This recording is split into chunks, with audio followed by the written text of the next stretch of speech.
میٹی Japan کی Bullet train کا مسئلہ کنگ فشر چڑیا نے کیسے حل کر دیا؟ کیا جاپانی انجینئرز نے چڑیا کو ٹیوٹر رکھ لیا؟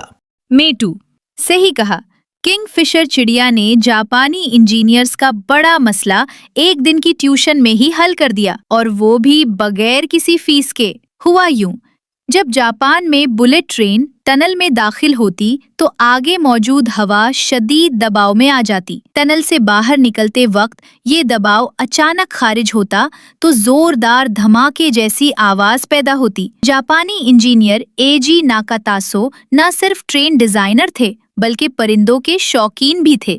انہوں نے لمبی چونچ والی کنگ فشر چڑیا پر غور کیا۔ یہ چڑیا انتہائی تیز رفتاری سے جب پانی میں گھوتا لگاتی تو کوئی چھیٹا یا شور پیدا نہیں ہوتا۔ اس کی لمبی، نوکیلی اور ہموار چونچ مزاحمت کو بے حد کم کر دیتی۔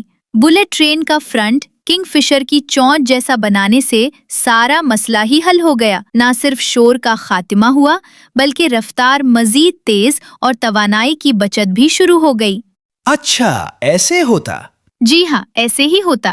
کیا آپ پانی میں تیز رفتاری سے ہوتا لگانے والے لمبی چونچ کے حامل کسی اور پرندے کو جانتے ہیں؟ ان پرندوں کے نام کامنٹ سیکشن میں تحریر کریں۔